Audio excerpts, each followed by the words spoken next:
Hi guys, and welcome back to the channel. Today we have a couple of very cool watches from Citizen. Now this is called the Forza Super Titanium. It's not just any titanium, it's super, what can I say? But I think these are very good looking watches. They are available in a few different options. This obviously being the automatic version, but there are two different eco drive versions. So what I mean by that is solar powered, one with centiseconds and one full chronograph. But let's face it, on the channel we want to see these automatics, and personally I think they're really cool. Like as the name would suggest, they are a titanium model, and that makes a big difference when it's on the wrist. You really notice a big weight difference on these watches. But before I get too far into the review, I've got to say a really big thank you to First Class Watches of Kenilworth. I've said it many times, but honestly, they've been so helpful to the channel, always trying to help me out as much as they can. So strongly recommend you visit their store, which is in Kenilworth. If you're a bit further afield, don't worry, I'll leave a link to their website in the description below and at the bottom of the page now. All I ask is that you please mention the channel if you contact them. So anyway, let's talk sizes on these. We are talking it's a fraction under 41 mil. I think it's 40.8 mil case size. The thickness of the watch is only 11.5 mil, and the lug to lug, remember on this watch, because it has this design of end links, the lug to lug comes out to here, and that is 47.5. The bracelet, well, it's a bit of an awkward one because it blends into the actual body of the watch, so it comes out at 23.7. So anyway, let's check the dial out. The dial, I think, is just, I think they're absolutely gorgeous on these watches. Obviously, we have the two different models here. We have this kind of like a blue version here, almost turquoise blue, and we have the white model. Now, let me know which ones you actually prefer. There are a few different versions available in these with these colours, but for me, I'm going to opt safe and go for the white. This kind of, is it white or silvery kind of dial? I personally think it looks amazing. They both have this amazing texture kind of finish to the dial. It really does look great, I think so anyway. We also have these applied hour markers here. They look, two at the top, and then singular as they come round, a half pip where the date is there. And to be fair, the lume on these aren't bad at all. It glows pretty well. The hands themselves, as you can see, they've got this nice kind of, it's kind of, they've almost got like a mirror finish to them, because you catch them in certain lights and they almost change colour. Again, it just adds a little bit more detail to this dial. Then we have the sub dial down at the kind of 430 position here, and that is your seconds running there. It just looks very cool. Obviously you don't have that kind of texture going on there. Let's zoom in a little bit more there. You can see there it just has like a smooth finish to it. I think the dial is very nice. I like the fact you've just got the Citizen on there and then the automatic titanium.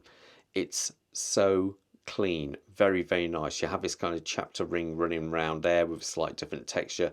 It gives so much detail to these dials. Yeah, I think it's a very classy looking dial. It punches well above its weight, I think so anyway. Now, as we come past that, we actually have a sapphire crystal. So, you're talking, what price point are these? So I say, around about £500, I dare say is a deal to be had. But when you look at the likes of many of the Seikos at this price, you don't get offered a sapphire crystal. So that's one thing to bear in mind. The actual case, well, let's talk about a bezel. The bezel is a beautifully polished bezel on there. Very nice, clean, very simple, but works well. Now, as we come round to the case of a watch, we've got all this straight line brushing going on, and we've got this kind of funky, I don't know how would you describe it. The case design is quite funky. It's on both sides of this, and I think it looks quite cool and a little bit different. And remember, this is all made of titanium. So what that really gives you, this watch it's around about, not quite half the weight, I believe it's about 40% less weight than steel. It's also more resilient to scratching and rusting, to be fair. You don't see many titanium things rust. So it is just a win-win-win, I think, with the titanium. We have this nice, brushwork going on here. Then we have this very clean, nice chamfer going on. It looks very cool how I've done it, and it even kicks up here as well, so it sits on the wrist quite well. Now, as we come round to this side, we do have the crown there. It is unsigned, and it isn't a screw down crown, so it just goes straight into hand wind. Now, some of you may be concerned when it comes to water resistance of this watch, but you're getting a 100 meters worth of resistance. So that means you are okay for taking it in the pool and going swimming, snorkeling, no problem with a 100-meter watch. Now, as we turn this around, let's show this one now. As we turn it around, we have, let's see if we can get it to spin, and there you go. We have this movement. That is their in-house 8210. Now, it's got a 45-hour power reserve and 21 joules.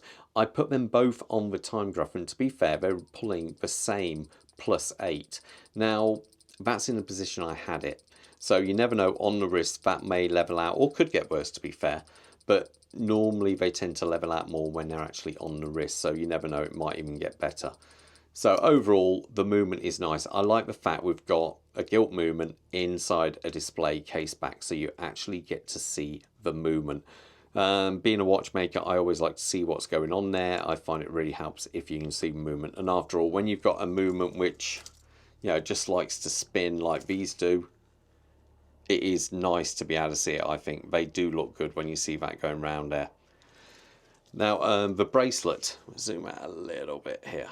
Now, the bracelet itself, it is pinned all the way along.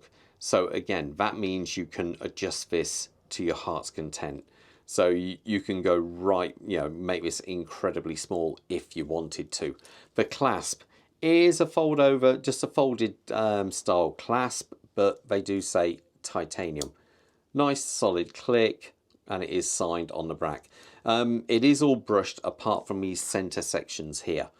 So it should be pretty easy to maintain this one, being that it is brushed mostly. You can always rebrush it and bend it inside so you don't mark the polished sections. There is only 2 levels of micro adjustment on this.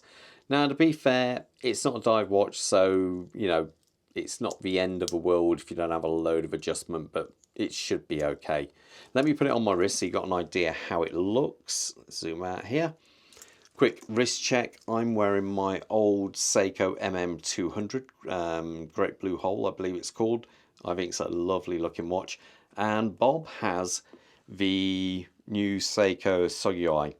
Now, I've only just reviewed this one, and when you think, that one costs more money than these.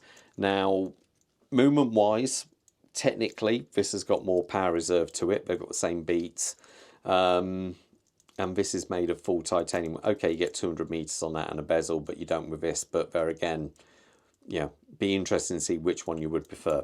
Let's put them on my wrist. Let's see how they look. My wrist size is 7¼ inches, which equates to roughly 18.5 centimeters. Now, first things first, the bracelet on this is done up to the inner one there, but I guess you're going to talk 7.5-inch wrist. You should be okay. But that's it actually on my wrist.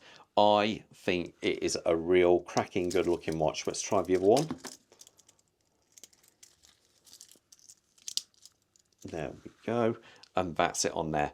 Honestly, I think if you're on a, dare I say, a budget, and you're wanting something which is very cool, automatic, looks, a bit of an unusual kind of tonneau case, kind of 70s look with that kind of integrated bracelet, this, you can't go wrong with it. I think it's a very cool looking watch. Anyway, guys, let me know what you think of it in the comments, and also which one you would go for. For me, I normally like the more colour, but I think the white just looks so sharp on this. I would go for the silvery white dial here. So anyway, all the best, and most importantly, you guys stay safe out there. Take care. Bye.